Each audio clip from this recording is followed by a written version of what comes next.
मैं सिवान की आवाज़ कॉमर्स टीचर विशाल कुमार, और आज मैं आपको बेसिक क्लास में पढ़ा रहा हूँ 11th का अकाउंटेंसी में, जिसमें हम लोग बहुत ही इम्पोर्टेंट टॉपिक है और बिजनेस में जिसका हम लोग क्रय और विक्रय करते हैं, जिस सामान जिसको हम खरीदते हैं और बेचते हैं उसको हम क्या कहेंगे। और कोई भी बिजनेसमैन जो है, व्यापारी, वो व्यापार करता है तो वो किन चीज़ों का व्यापार करता है, किसको खरीदता है और किसको बेचता है। तो क्योंकि आपने देखा होगा कि बहुत सारी व्यावसायिक संस्थाएं हैं, बिजनेस ऑर्गेनाइजेशन हैं जो सामानों को खरीदती है और बेचती है। तो जिसको हम खरीदते हैं और हम उसको बेचते हैं उसको हम माल के नाम से जानते हैं।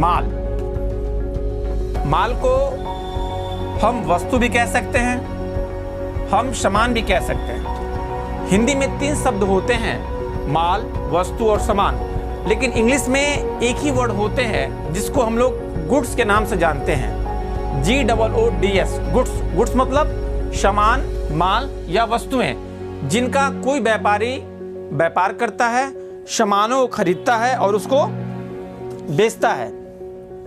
यानी कि हम इसको और इजी वे में कर सकते हैं कि कोई भी व्यापारी जिन वस्तुओं का व्यापार करता है उसे हम माल के नाम से जानते हैं। उसे हम माल के नाम से जानते हैं। माल कह सकते हैं, वस्तु कह सकते हैं, सामान कह सकते हैं। जैसे अगर मैं कहूं कि अगर कोई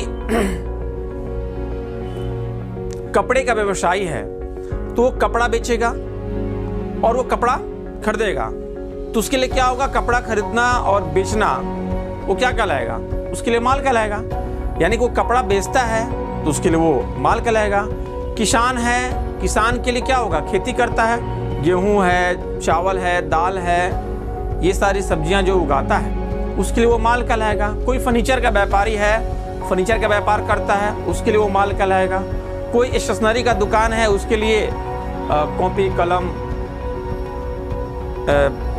ये सारे चीज क्या कहलाएगा, आपको माल कहलाएगा।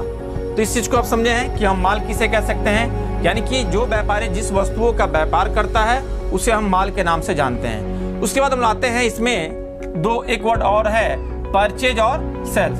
परचेज मतलब क्या, कि जो व्यापारी जिस वस्तुओं का व्यापार करता है और उसे वो खरीदता है। जो व्यापारी जिस वस्तुओं का व्यापार करता है और उसे वो खरीदता है तो उसे हम उसे क्रय के नाम से, परचेज के नाम से जानते हैं।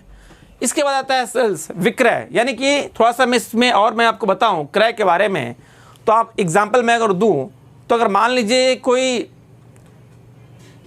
पेंट की दुकान है और वो बिजनेस जो किया है तो क्या खरीदेगा भाई, उसके लिए वो तो पेंट खरीदेगा। और क्या करेगा, तो जो व्यक्ति वो पेंट खरीदेगा, जो व्यवसायी वो पेंट खरीदेगा, उसके लिए वो क्रय कहलाएगा।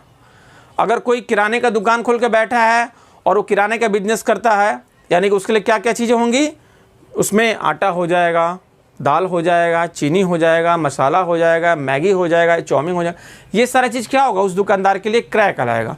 विक्रय को आइए देखिए, जो व्यापारी जिस वस्तुओं को बेचता है, यानी कि अगर आप भी बिजनेसमैन हैं और आप भी किसी सामान को बेचते हैं तो वो आपके लिए विक्रय कहलाएगा। जैसे अगर मैं बात करूं, अगर आपकी अंडे की दुकान है और आप अंडा बेचते हैं, वो क्या कहलाएगा, आपके लिए सेल्स कहलाएगा। आपका चिकन की दुकान है, चिकन बेचते हैं, वो क्या कहलाएगा, आपके लिए सेल्स कहलाएगा, विक्रय कहलाएगा। आपकी गहने की दुकान है और आप गहना बेचते हैं तो आप वो क्या कहलाएगा, आपका सेल्स कहलाएगा, यानी कि विक्रय कहलाएगा। कपड़े की दुकान और कपड़ा बेचते हैं तो वो आपका क्या कहलाएगा, विक्रय कहलाएगा, यानी कि सेल्स कहलाएगा। ठीक है दोस्तों, ये 3 टॉपिक जो है मैंने आज आपको समझाया। इसके बाद मेरा नेक्स्ट वीडियो में और इसमें बेसिक जो टॉपिक्स हैं, बेसिक जो वर्ड हैं जो अकाउंटेंसी के, उन सारे वर्ड को इसी तरह जो है आपको मेरे यूट्यूब चैनल के माध्यम से, मेरे फेसबुक के माध्यम से, इंस्टाग्राम का जो मेरा आईडी है उसके माध्यम से आपको सारा का सारा दिया जाएगा। तो इस तरह के बहुत सारे वीडियोस के लिए आप लाइक करें, और अभी तक आपने मेरे चैनल को सब्सक्राइब नहीं किया है तो सब्सक्राइब जरूर करें और बेल बटन पे ऑल पे टैप जरूर करें, जिससे कि इसके आगे के बहुत सारे वीडियोस जो है मैं आपको आसानी से घर बैठे ही मैं आपको दे सकूँ।